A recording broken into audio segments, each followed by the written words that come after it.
Hey guys, and welcome back to your One Room Schoolhouse. If you are new here, my name is Mary Barfield and I'm a homeschooling mama to a first and a third grader. And today's video is going to be a review of the literature guide we did for our December schooling, and that is Harry Potter and the Chamber of Secrets, which we got this literature guide from an Etsy shop called Forest Rain Wander. We did her literature guide for the first book in this series, The Sorcerer's Stone, last December schooling, which was 2024. And we had such a good time doing that we decided to do again for this past December 2025 schooling.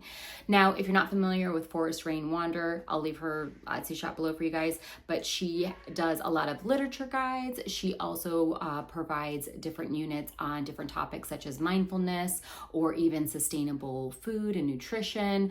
She's got a lot of great stuff on her shop, so if you're looking for anything like that, go check her out. She's also, I think, very much Waldorf inspired. She's got a main lesson book in here. There's a lot of hands-on crafts and things like that. But even if you're not a Waldorf family, we still enjoy her units so much because there's just so much in there and you can kind of pick and choose what you like and what suits your family. So it's perfect for us. So with that being said, her shop offers PDF versions of the products. I get the PDF because I just print it myself. But recently she did start offering some physical copies for some of her units. So if you don't have a good printer at home, she's got an option for you depending on what unit you're interested in. So just a heads up, we really enjoyed this unit. I'm going to talk to you all about how we went about utilizing it this past December. I'm going to share with you all the spines, what my kiddos did, some of the crafts, some of the projects. But we really enjoyed doing this so much this summer. It was such a great little magical treat for us. Now, we stop everything in December except for math. So we pause all other curriculum. And the first 2 weeks, we will do math, and then after that we drop math altogether. But then we just focus on doing this unit because it has so much in it. It has language arts, it has science, it has, you get to study mythical creatures, which isn't quite a subject, but I kind of think it's fun. There's herbology, so you're learning about nature and plants. There's just so much goodness in this program, and you can do all of it or you can just do the bare minimum. It's entirely up to you. You can make it your own. Now, if you decide to get the PDF version from her shop, it is $10 at the time of filming this. If you decide to get the physical, it depends on which pieces you're purchasing, because you don't have to purchase the whole thing. You can decide you just want to print off the instructor guide yourself, but you want her to print out and do nice cardstock for all the other like the little bits and bobs that you need for projects and things like that. She'll do that for you, so you can kind of pick and choose what you want her to print off physically for you, which is really nice. But yeah, with that, I give it 2 thumbs up. We had a blast this December. However, I will preface that we are probably going to move away from doing any kind of unit guides at December. I'm just going to go ahead and do our normal school the first 2 weeks of December, and then take off, like actually take a full break, not do anything the week of Christmas and the week after for New Year's, and actually take a full break. We didn't quite do that this year, and I think that's exactly what we need to do moving forward. But then what we can do is maybe do this during the summer. I just like to do it around Christmas these last 2 years because it kind of is like a magical, cozy thing that you can do at Christmas, but I think it'll be totally fine to do it in the summer as well. So first off, let's talk about what books you're going to need for this unit. So of course you're going to need the book you're reading, which is Harry Potter and the Chamber of Secrets. We like to utilize the Mina Lima versions, which have illustrations and like movable pages in here. There's just such fun, I don't know, it just kind of adds to the whimsy of it. I can't pull that one open with one hand, but there's just also just beautiful illustrations in here too. I have the full set. I don't know if you can see it, but right there, I have the full original set where there's no illustrations except for like at the beginning of the chapter when it's like chapter 1 and it says the title, and there might be a little sketch of what it is. But the girls just, I think it just kind of ups the ante for them. So we have been purchasing the Mina Lima versions of the books as we've been doing the unit. So not this summer, but probably next summer when we do book 3, I'll go ahead and purchase the Prisoner of Azkaban's Mina Lima version, the illustrated version. So, but it doesn't matter. You can just get the regular old Harry Potter. You don't need this one. This is just something special that I do for the girls. So you need the book. You will also need the following books, which help support the different subjects that your children are going to be doing along with the study guide. So you will need Fantastic Beasts and Where to Find Them. And I highly recommend this version. This is the one that she recommends because of the beautiful illustrations. I actually had a smaller book version of this, but it didn't have these illustrations in there. And I looked at this online. I was able to get a sneak peek inside of it, and I got it off Thrift Books, and it was totally worth it. The girls love looking at these illustrations as we're learning about the mythical creatures. So you will use this to do your Magi Zoology subject work. You will need the Wizard's Workshop, a science activity book, and I'll link this all down below so you can check them out. This is where we did our spells and potions, and this was really fun. We did quite a few science projects this December, and it was a good time. The girls really enjoyed it. Another one you will need to support your potions and alchemy projects will be the Science Spell Book, Magical Experiments for Kids. And also, if your kids just like to do science projects, but they like a little whimsy and magic, you can just go ahead and get these. You don't even need to use these for the literature guide. And we also, you only do a handful every year from each of these. So there will be ones that you don't get to do. So if you just want to do those on your own time, you can. And the great part is that I purchased these 3 when we did the first literature guide, and we are still using them. So she uses these across multiple literature guides. So you buy them once and you're using them for each of the units, at least so far. As we move up, and that she might add in some other books. Same with this one. A Kid's Herb Book. My oldest daughter loves this book. There's so much goodness in here. You learn all about different herbs, what their uses are, their medicinal uses. There's recipes in here. There's stories. There's even sheet music. So if you have a pianist in your family, you can have them play some music. But this is such an amazing book. Even if you don't do this unit, this is just one that I think would be perfect for any family to have that's really into nature and herbal remedies. My oldest loves this book. So that's it for what you will need for the spines. What you get in the file, and I'm not going to do a full flip through of the files and like everything that comes in them, because I already did a flip through video, which I will link down below for you guys if you want to go check that out. I wanted this more so to be a review of how we liked everything.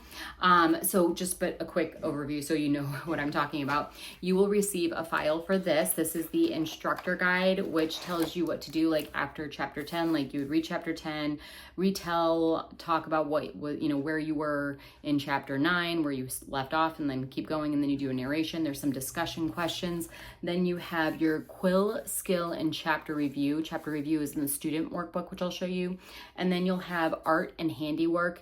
You might do some cartography. My girls have loved making their maps of the magical world of Harry Potter, because there's Hogsmeade on there. There's the non-magical world, Privet Drive, where Harry Potter lives. You will draw in Hogwarts itself and the different parts, the maps of Hogwarts. It's so fun. And down here also, it'll tell you if you're going to be doing anything like for potions. So if you're here, it'll tell you if you're doing potions and alchemy that day, what page out of those books you need to do. And then you'll do a potions page in here, like a write-up of how the experiment or the potion went. But it's just so much fun. I love how it's all tied together. It's so nicely done. There's so much in here that you can do. But here is an example of what the cartography looks like. So she provides you the pages to print off, and then your student makes them. So here's my youngest daughter's. Here's Hogwarts. So we drew this in last year. So she was 5 when she did this. You added in the Quidditch pitch, the Forbidden Forest.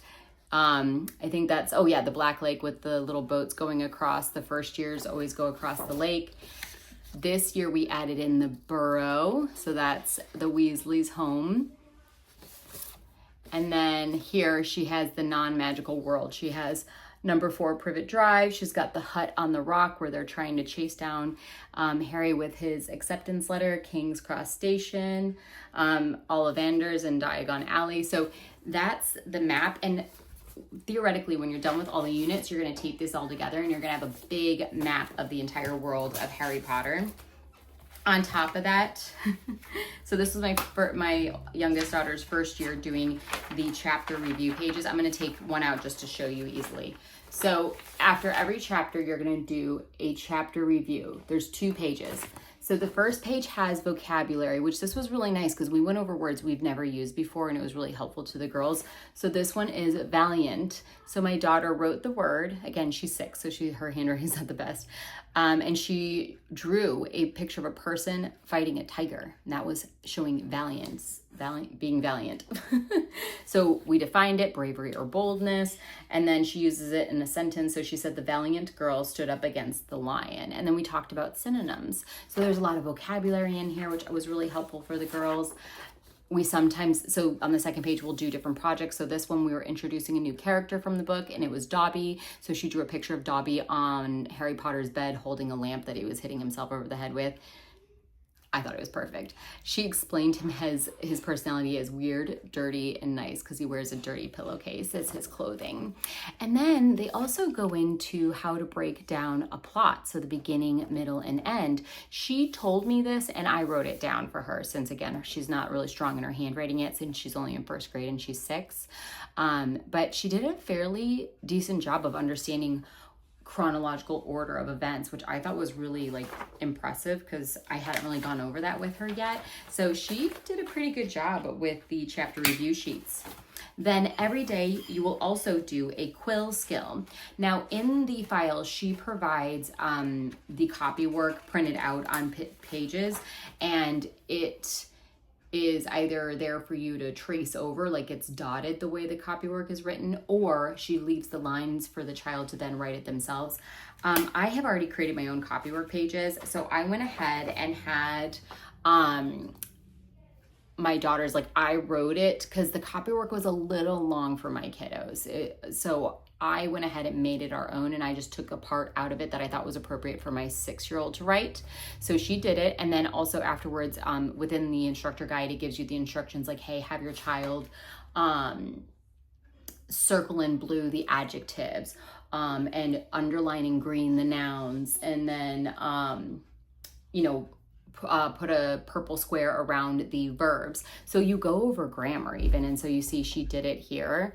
So I don't know, it was actually a really great introduction to grammar because we really hadn't talked about that yet, again, because she is 6 years old. But yeah, it was actually pretty good. She did pretty well with the grammar considering we'd never gone over it. So I thought that was a win there. And then you also have files, again, pages in the file for herbology. So you would do a lesson with one of the plants. So what was this one? This one is, comfrey, and then she draws the plant. They really like doing this because they're really into plants right now and herbs. Especially my oldest really likes to understand the medicinal purposes of them. We also have magi zoology. So if we studied an animal, so for example, here's one that my daughter did. She drew a phoenix. And then you write down information that you learned from it, the Fantastic Beasts books about it. And then another subject you take is potions and alchemy, and this is where we were doing the experiments, which were so fun. I'm gonna put so that's my daughters in the back. I'm just covering their faces, and we made flu fire, and it's green, and it went, and so we took a picture, talked about our observations, what we used to make it happen. We had a lot of fun with the experiments this time. I think it also helped that my youngest daughter was older. Last year she was only 5, so it was just more magical having her in on it. And then we also did a main lesson page, which my girls really like these, and this is going to be a keepsake because we are, so here I'll show you. So this is my oldest daughter's. I put a picture to start off this is the first book. And so this is what we did last December. Well, this year I split it all up. So these were all the pages she did last year. So this year we started here, and then she started her new entries into there. So this is the worst birthday. I use this more as a narration notebook. She drew a picture of Harry imagining that his friends didn't like him anymore because he wasn't getting letters from them because Dobby is stopping them. If you know the story, or if you don't, sorry, I just gave it away. But then she wrote a narration for it. So they really had a fun time with these books. I actually just got a set of 2 of these off Amazon. I think they're less than $10. They're nice craft books. They don't have lines in them, so they're perfect for artwork and everything, and they're small enough that I found with my kids, as they're younger, they do better with smaller pieces of paper. If they have a huge piece of paper, they feel like they have to fill the whole thing and they get like frustrated and not knowing what to do with it. These smaller size notebooks are perfect for the younger kids because they can actually fill them up. See? So this was a blast. Now, I will tell you, we did the program fully as written for the first 2 weeks. And that was also when we were still doing our math lessons. The third week of December, which was the week before Christmas, we kind of fell off some of the projects. So essentially what I decided to do was we removed the main lesson page. We didn't do any of the vocabulary, the plot, or any of that. We still did Quill Skill. I had them doing copy work every day with it. So we would read a chapter in the book, and then I would have them do the discussion questions that are in the instructor guide here. And then what we would do after that is we would skip the main lesson page. Then we would do a Quill Skill, and then I would have them do a narration notebook entry in this book. And then we would do whatever the project was. If it was potions that day, if it was herbology, we would just study the plant. So I kind of removed the language arts from it because it was the week before Christmas and we had a lot of other things that we were needing to do, get ready for Christmas, such like that. But also I was trying to remove some of the work from their plate because we really were like trying to take a break, for Christmas. And again, this is why I think I need to move this to summer school, because at Christmas, I think we just need to actually take a break, take time off. We might have like a Christmas read aloud that we're doing at night, but like other than that, no school. We really need to take an actual break when we take break. And then I will say we had a few chapters left. I think it was 3 chapters. So after that third week, then we had Christmas. We took off that entire week. We did no school. And then the week after, which was New Year's Eve week, we did finish those 3 chapters, but we only listened to it or on the audio, or I read it to them. We did not do any of the narration notebooking. We did not do any of this. We did not do any of the potions. And that's where I was like, I felt bad about it, but we really needed that break. I needed to listen to our bodies and like say, okay, we don't need to do anything other than just enjoy reading the book right now. Which is really, again, why I think moving forward, we're gonna start doing it in the summer instead of at December and Christmas time. There's just too much magicalness about Christmas that we need to do, and so many events and people to see and family to hug and stuff like that. We don't want to feel beholden to doing, school during that time period. But other than that, we really enjoyed it. It was a really fun time. The girls really loved the second book, the story. They literally asked the day that we finished the final chapter, they said, can we start Prisoner of Azkaban now? And I was like, no, we're supposed to wait. So I might give in. I don't know. Maybe we will do it this summer. I don't know. Stay tuned for that. I'll let you guys know if we decide to do Prisoner of Azkaban, and we'll bring in the unit obviously this summer if we do that. So I hope that was a really good overview of the program. Obviously you can tell we really loved it. There was a lot of artwork. Oh, I forgot to share with you guys. They did that, just an example of some of the artwork they did. Oops, that's upside down. They were supposed to watercolor Dobby's eyes looking through the hedge in the back of yard of Privet Drive. So that's my oldest daughter's, and that's my youngest daughter's. So there was art crafts. We made slime. I forgot. I think it's up in the girls' rooms, I think. We made slime out of Elmer's glue, but we added some glitter to it. So that was our Floo powder slime. Like, the way she ties in the activities is just so great. So the girls always look forward to it when I say we're going to do a Harry Potter unit from Forest Rain Wanderer.